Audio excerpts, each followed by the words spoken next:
क्या आपकी कमर का दर्द एक स्पाइन के ट्यूबरकुलोसिस का लक्षण हो सकता है?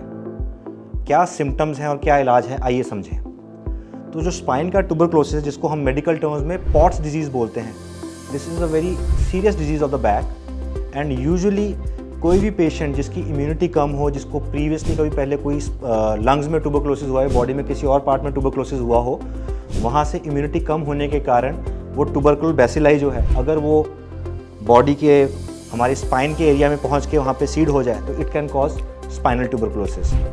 तो स्पाइनल ट्यूबरकुलोसिस के क्या लक्षण होते हैं? यूजुअली स्पाइनल ट्यूबरकुलोसिस के लक्षण होते हैं, बैक पेन होती है जो कि यूजुअली लोअर बैक या फिर मिड बैक में कंसंट्रेटेड होती है, और ये पेन यूजुअली ऐसा होता है कि 24 आवर्स होती है। It is a dull aching type of pain जो कि लेटने के बाद भी बेटर नहीं होती है।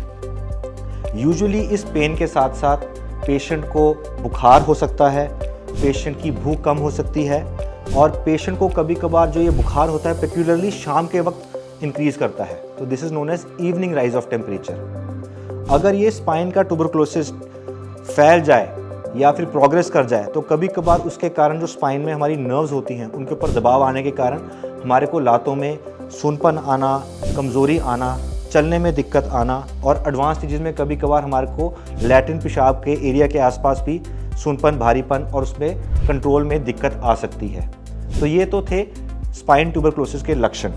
आइए समझें कि क्या ट्रीटमेंट होता है स्पाइन ट्यूबरकुलोसिस का। तो दोस्तों, कोई भी बीमारी का इलाज करने से पहले उसको डायग्नोस करना बहुत ज़रूरी है। तो डायग्नोसिस के लिए यूजुअली जो डॉक्टर्स होते हैं वो पेशेंट का क्लिनिकल एग्जामिनेशन करते हैं, पेशेंट के टेस्ट ऑर्डर किए जाते हैं जैसे कि एक्सरे, एंड यूजुअली जो सबसे इंपॉर्टेंट टेस्ट स्पाइन ट्यूबरकुलोसिस में हम करते हैं वो होता है MRI of the suspected area. Usually जो ट्यूबरकुलोसिस बैसिलाई होता है इट इज़ वेरी ससेप्टिबल, मतलब कि वो दवाइयों के अगेंस्ट काफ़ी अच्छा फेवरेबली रिस्पॉन्ड करता है, बट सैडली इनफ जो दवाई होती है वो काफ़ी लंबे समय तक खानी पड़ती है स्पाइन के केसेस में। स्पेशली 9 महीने से लेकर 1.5 साल तक टीबी की दवाई शुरू करनी पड़ती है। इसीलिए टीबी का इलाज हम डॉक्टर्स अंधाधुंध नहीं शुरू कर सकते। It is very important to confirm the diagnosis before starting the treatment. और डायग्नोसिस कंफर्म करने के लिए एक टेस्ट जो कि बहुत महत्वपूर्ण होता है वो होता है बायोप्सी।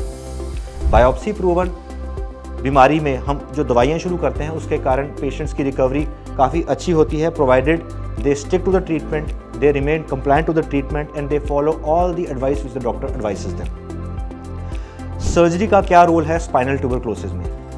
अगर बीमारी काफ़ी ज़्यादा प्रोग्रेस कर गई हुई है जिसके कारण पेशेंट की हाथों में, पैरों में कमज़ोरी आनी शुरू हो गई है, या उनके लैट्रिन पेशाब में दिक्कत आ रही है, या फिर दवाइयों के कारण भी पेशेंट की रिकवरी नहीं देखी जा रही है, तो ऐसे केसेस में कभी कभार, बहुत रेयर केसेस में हमारे को स्पाइन के ऊपर ऑपरेट भी करना पड़ता है, specially in cases of spine tuberculosis.